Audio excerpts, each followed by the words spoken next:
હર મહાદેવ।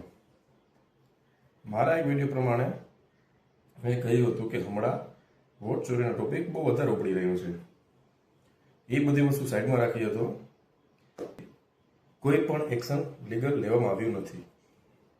જ્યારે ઇલેક્શન કમિશને એક કહી દીધું છે કે તમે જે કહો છો તે એફિડેવિટ કરીને આપો અથવા એનો કોઈ પ્રૂફ આપો, એટલે અમે તપાસ કરીએ। તમે જે એલિગેશન લગાવો છો એનો મને શું કહો, શું છે એનો એફિડેવિટ આપો, તપાસ કરીશું। એના બધા પ્રૂફ ઇલેક્શન કમિશને આપ્યા છે કે આ વસ્તુનું આ છે, આ વસ્તુનું એ છે। પહેલું એલિગેશન હતું કે હાઉસ નંબર 0, જેનો જવાબ ઇલેક્શન કમિશને કોન્ફરન્સમાં આપી દીધો છે। क्यों?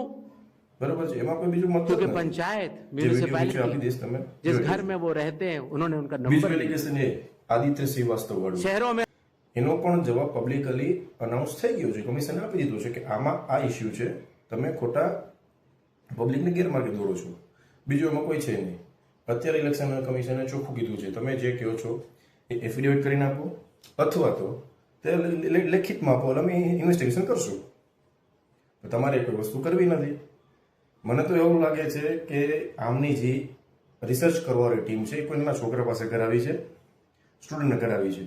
એને કીધું કે તમે જે પણ લઈ આવો બરાબર છે, એમાં હું સેમ બધું કરી હું ચેક કરી દઈશ ને પછી હું પ્રૂફ કરી દઈશ ને બધું અટેન્ડ કરાવી દઈશ। કરવાનું શું, ખાલી જનતાને ગેરમાર્ગે દોરવાના છે। ધન્ય છે બાકીઓ, રાખો ચાલુ રાખો, કોઈ વાંધો નહીં। શું થાય બાકી સમજવાવાળા સમજે છે। હર હર મહાદેવ।